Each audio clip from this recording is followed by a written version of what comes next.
Eu sou Ana Clara, enfermeira do Centro Cirúrgico de um hospital em Nova Iguaçu. Há mais de 10 anos trabalho nesse lugar e nunca pensei que minha profissão me levaria a vivenciar experiências tão aterrorizantes. Vou contar algo que poucos acreditam, mas eu vivi e tenho certeza de que não foi fruto da minha imaginação. O hospital onde trabalho foi construído há muitos anos e, como muitos lugares antigos, carrega consigo histórias e segredos. O centro cirúrgico fica no 2º andar, logo acima do necrotério. Dizem que, em tempos passados, esse hospital era um sanatório, onde muitas atrocidades foram cometidas. Talvez seja por isso que nas noites mais silenciosas, coisas estranhas acontecem. Lembro-me da primeira vez que ouvi os sons vindos do necrotério. Era uma noite calma, e eu estava de plantão no centro cirúrgico. Tudo parecia normal, até que por volta das 3 da manhã, ouvi um choro baixo e arrastado. Parecia uma mulher chorando de dor e desespero. Fui até a janela que dá para o corredor e tentei ouvir melhor. O som vinha claramente do necrotério. Fiquei paralisada por alguns segundos, tentando entender o que estava acontecendo. Como uma boa enfermeira, a primeira coisa que pensei foi que talvez alguém tivesse se perdido lá embaixo. Mas a ideia parecia absurda. Desci as escadas devagar, cada passo ecoando nos corredores vazios. Ao chegar no necrotério, encontrei-o trancado, como deveria estar. O choro havia cessado. Voltei para o centro cirúrgico, tentando me convencer de que era apenas o cansaço me pregando peças. Mas essa foi apenas a primeira de muitas noites aterrorizantes. Algumas semanas depois, estava de plantão novamente. Desta vez, ouvi passos pesados, como se alguém estivesse andando com dificuldade. O som vinha do corredor do necrotério. Peguei a lanterna e fui verificar. Quando cheguei lá, o corredor estava vazio, mas o ar estava gelado e um cheiro forte de éter e sangue pairava no ar. Senti um calafrio percorrer minha espinha e voltei rapidamente para o meu posto. Nas noites seguintes, as manifestações continuaram. Portas que se abriam sozinhas, equipamentos que ligavam e desligavam sem explicação e sombras que se moviam nos cantos da minha visão. Eu não era a única a notar essas coisas. Alguns colegas também relataram experiências semelhantes, mas ninguém queria falar muito sobre isso. Parecia que, quanto mais falávamos, mais coisas estranhas aconteciam. Uma noite em particular me marcou profundamente. Eu estava sozinha no centro cirúrgico, organizando alguns equipamentos, quando ouvi um sussurro atrás de mim. Virei-me rapidamente, mas não vi nada. O sussurro continuou e parecia dizer meu nome. Ana, Ana. Meu coração batia acelerado e a sensação de ser observada era intensa. Peguei minha lanterna e decidi enfrentar o que quer que fosse. Caminhei até o necrotério novamente. A porta estava entreaberta, o que era estranho, pois sempre a deixávamos trancada. Empurrei a porta devagar e iluminei o interior com a lanterna. Vi uma figura ao fundo, uma sombra indistinta. Me aproximei e a figura se virou lentamente. Era uma mulher com um rosto pálido e olhos vazios que estendeu a mão para mim. Senti uma onda de terror e pânico tomar conta de mim. Recuei, quase tropeçando, e corri de volta para o centro cirúrgico, trancando todas as portas atrás de mim. Passei o resto da noite em vigília, sem conseguir dormir, esperando que o turno acabasse. Na manhã seguinte, contei aos meus colegas o que havia acontecido. Alguns disseram que era uma alma perdida, presa entre o nosso mundo e o além. Outros acreditavam que eram resquícios das atrocidades cometidas no antigo sanatório. O que quer que fosse, eu sabia que nunca mais seria a mesma. Desde então, continuo trabalhando no hospital, mas sempre com um pé atrás. As noites de plantão são sempre um desafio e nunca sei o que esperar. Mas uma coisa é certa: o centro cirúrgico e o necrotério guardam segredos sombrios que jamais poderemos entender completamente. Trabalhar ali é conviver com o desconhecido, com o inexplicável, e com o medo constante do que pode estar à espreita nas sombras.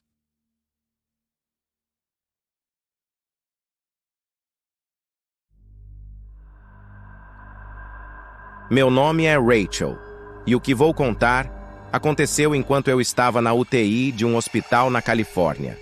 Após um grave acidente de carro, fui internada na UTI, onde permaneci por várias semanas em estado crítico.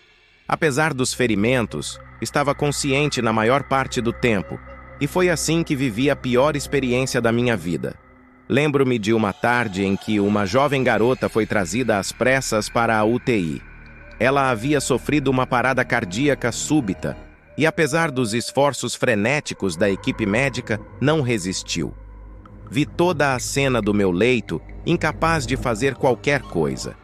A equipe trabalhou por longos minutos, mas no fim, ela foi declarada morta.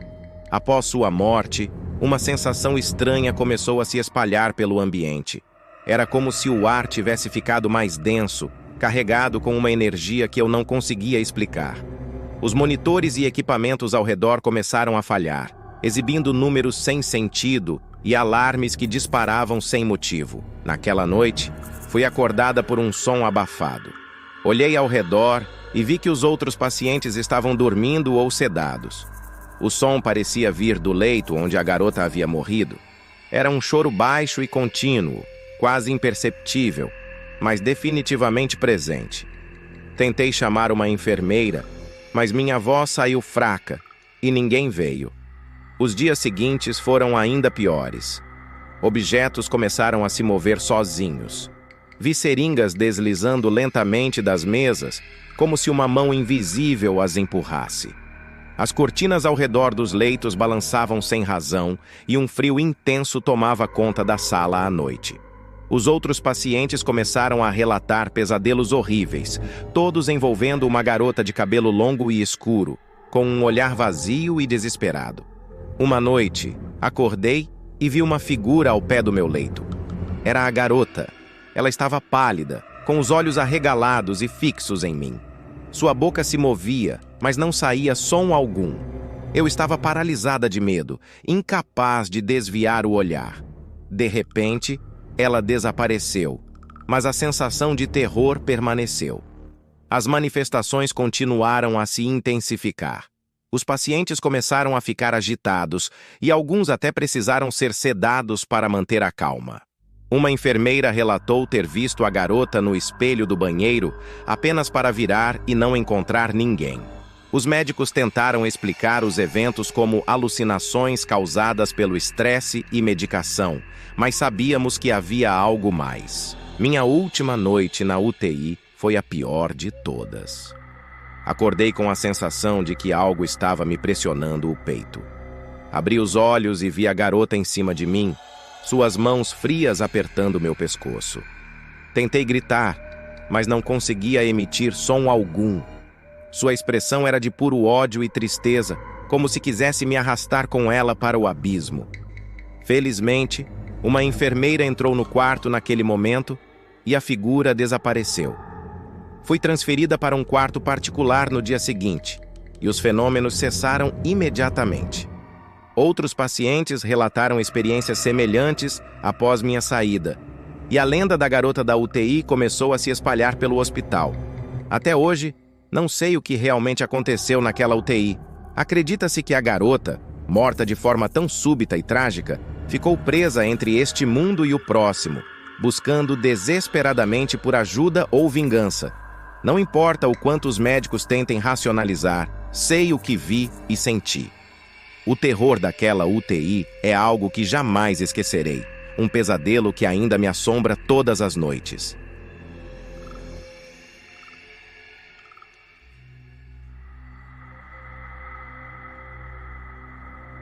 Trabalhar como enfermeiro em um hospital pode ser uma experiência desafiadora, mas nada poderia ter nos preparado para o que enfrentamos no Hospital General de uma pequena cidade no interior do México. Sou Javier, enfermeiro há mais de 20 anos, e o que vou relatar aconteceu durante uma série de plantões noturnos que jamais esquecerei. O hospital é antigo, com corredores longos e mal iluminados, e sempre houve rumores de acontecimentos estranhos. Mas nunca dei muita atenção. Isso mudou durante uma noite particularmente calma, quando éramos apenas 4 enfermeiros de plantão. Eu, Maria, Esteban e Clara. Naquela noite, estávamos na sala de descanso quando começamos a ouvir um som estranho vindo do corredor. Era um choro suave, mas insistente, que parecia vir de uma criança. Saímos para investigar, pensando que talvez algum paciente tivesse se perdido. Seguimos o som pelos corredores, mas quanto mais andávamos, mais distante ele parecia ficar. Chegamos à ala pediátrica, que estava desativada há anos devido a cortes no orçamento. As portas estavam trancadas e o local deveria estar vazio. No entanto, o choro se tornou mais alto, como se a criança estivesse bem ali, do outro lado das portas. Tentamos abrir, mas estavam trancadas como esperado. Esteban sugeriu que fosse apenas o vento ou algum barulho vindo de fora, mas algo nos dizia que era mais do que isso. De volta à sala de descanso, o som cessou, mas a atmosfera estava pesada. Maria, mais sensível a essas coisas, disse que sentia uma presença, como se alguém estivesse nos observando. Rimos nervosamente, tentando afastar o medo. Nos dias seguintes, os fenômenos se intensificaram. Portas batiam sozinhas, luzes piscavam sem motivo aparente e equipamentos desligavam e ligavam por conta própria. Esteban chegou a ver uma sombra se mover no canto do olho, mas quando se virou, não havia ninguém. Uma noite, Clara foi ao banheiro e voltou pálida, dizendo que tinha visto uma criança refletida no espelho, mesmo estando sozinha. Corremos para verificar, mas não encontramos nada. A sensação de ser observado se tornou constante, e todos começamos a ter dificuldades para dormir. O ápice ocorreu quando, durante um plantão, os gritos começaram. Eram gritos agudos e desesperados, de uma criança em pânico. Corremos novamente para a ala pediátrica. Desta vez, a porta estava entreaberta.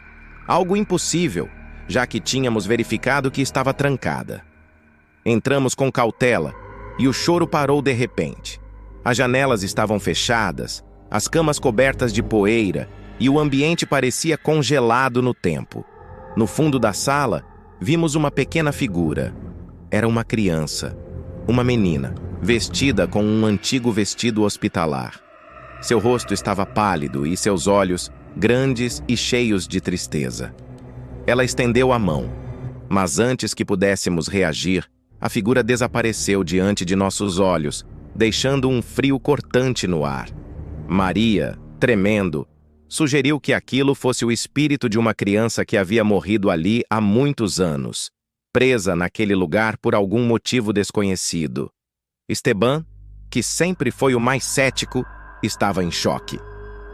Decidimos investigar mais sobre a história do hospital. Descobrimos que, há décadas, uma menina chamada Isabel morreu na ala pediátrica durante uma cirurgia. Sua morte foi trágica e rodeada de controvérsias, com muitos acreditando que houve negligência. Desde então, o hospital passou por diversas reformas e mudanças, mas a ala pediátrica permaneceu fechada, como um monumento ao passado doloroso.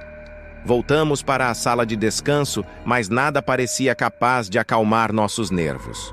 Os fenômenos continuaram até que, eventualmente, a direção do hospital decidiu trazer um padre para abençoar o lugar. Após a bênção, os eventos sobrenaturais diminuíram, mas nunca desapareceram completamente. O choro de Isabel, a menina que nunca encontrou paz, ainda ecoa pelos corredores nas noites mais silenciosas. Hoje, sempre que passo pela ala pediátrica, sinto um arrepio e uma tristeza profunda.